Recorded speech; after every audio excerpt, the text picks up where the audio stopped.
This week, I have been sacrificing my time and sanity to bring you something that has tested the limits of human endurance. Running marathons? No. Saving flood victims? Not even close. Battling trolls on the internet? Nearly. This week, I have been updating my best and worst sex work reviews. That's right. In case you missed, it's not just pink lady pens and dodgy hotels that get scathingly criticized on the internet, it's sex workers too. Feeling mildly uncomfortable about that? Well, you should. And it's only going to get worse. However, I've noticed a little change in our reviewing Romeos. In my last blog, there was an overwhelming sense that all these keyboard sex pests were out for was a sense of value for money. Now the overall complaint, by far, is that it's getting harder to find good punts in these parts. Weird, that. So I'm going to let you read some of the best, and worst, reviews that I've found for this week, and just see if you can guess why stunningly sexy sex workers may have become a little thin on the ground for these loving Lotharios. £50 love. And basically, this was a £50 pump and dump.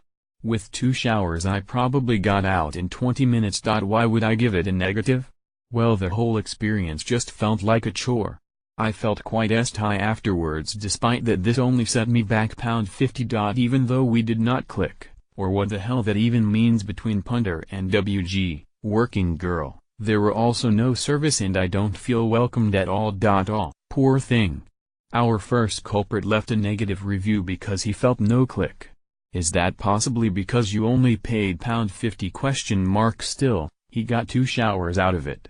Anyone with Thames Water will know that's bargain at half the price. Reviewer gets reviewed. Where are you from? Original poster?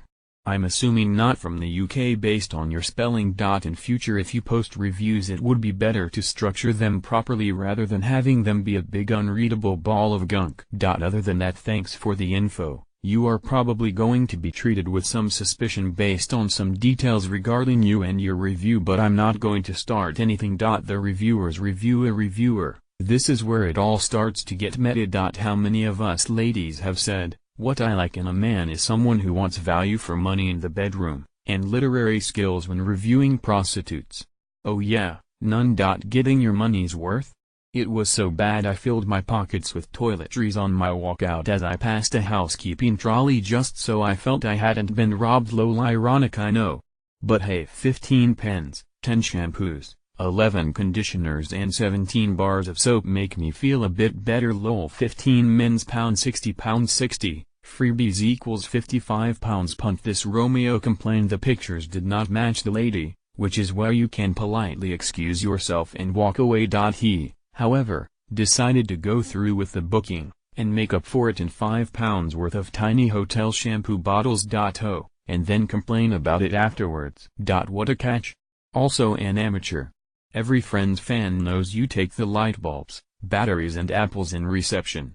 A weird and distracting dirty talking was very fake and over the top. I know dirty talking is fake with escorts, but hers was so polarizing. It was such a weird and distracting. It's strange that, in it, someone doesn't give you real dirty talk when you're a complete stranger and they've known you all of 5 minutes. That is a weird and distracting. Rocking the boat. As has already been mentioned, the location is a boat. Not a big boat, a little boat. A tiny little effing boat. Of course a sex worker works from a effing boat. What other kind of boat would it be? More, sex true massage. Left feeling physically satisfied, but ripped off. Not sure I'll return until sensible pricing returns. Shame, as there are limited true massage chop options now down the neck of the woods. It's heartbreaking, isn't it? To see that your local knocking shop has raised prices in line with inflation.